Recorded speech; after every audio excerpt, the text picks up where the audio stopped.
రోజు భారత వికలాంగుల హక్కుల పరిరక్షణ సమితి ఆధ్వర్యంలో మరి ఖమ్మం జిల్లాకు సంబంధించి గైకొండగూడెం గ్రామానికి సంబంధించినటువంటి ఒక నిరుపేద వికలాంగురాలైనటువంటి మరి కాశపైన లావణ్య గారు కనీసం తను నడవటానికి కూడా పరికరం లేక తీవ్రమైనటువంటి ఇబ్బందులు ఎదుర్కొంటుంది కాబట్టి గౌరవ ఖమ్మం జిల్లా కలెక్టర్ గారు దృష్టి సారించి ఈ పాప నడిచేటటువంటి పరిస్థితి లేదు. ఇంతవరకు కూడా ప్రభుత్వం నుంచి వీల్ చైర్ కానీ ట్రైసైకిల్ కానీ బ్యాటరీ ట్రైసైకిల్ కానీ ఎలాంటి పరికరం కూడా ప్రభుత్వం నుంచి ఆమెకు సహకారం అందలేదు. కాబట్టి గౌరవ జిల్లా కలెక్టర్ గౌరవ జిల్లా ఉన్నతాధికారులు వెంటనే స్పందించి మరి లావణ్యకు మరి battery tricycle battery wheelchair ఆమెకు అవసరమైనటువంటి పరికరాన్ని అందించి లావణ్యను ఆదుకోవాలని చెప్పేసి, ముఖ్యంగా ఆ కుటుంబం కూడా పేద కుటుంబం కాబట్టి వికలాంగుల కార్పొరేషన్ నుంచి లావణ్యకు లోను రూపంలో కూడా ప్రభుత్వం సాయం చేయాలి.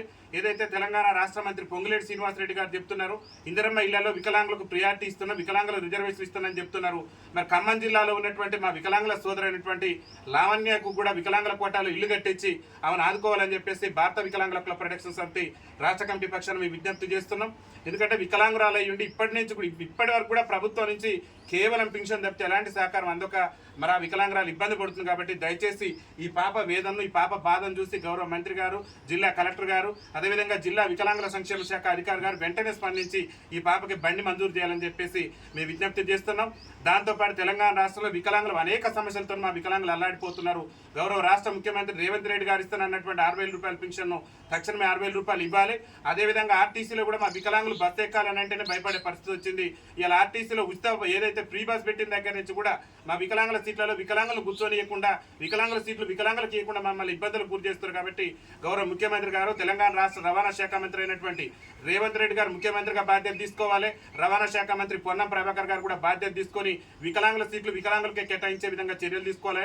దాంతోపాటు రాష్ట్రంలో వికలాంగుల బ్యాక్లాగ్ ఉద్యోగాలు లేక వికలాంగులు ఇబ్బందులు ఎదుర్కొంటున్నాం కాబట్టి వికలాంగుల బ్యాక్లాగ్ ఉద్యోగాలు భర్తీ చేయాలి.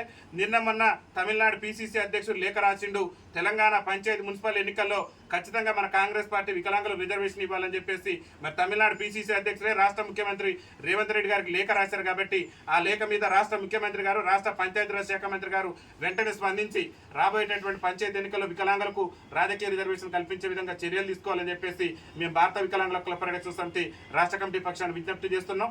మా సమస్యలు కనుక పరిష్కరించకుంటే రాష్ట్ర ప్రభుత్వం మీద పెద్ద ఎత్తున మా వికలాంగుల ఉద్యమానికి సిద్ధమవుతామని చెప్పేసి ఈ సందర్భంగా తెలియజేస్తున్నాం.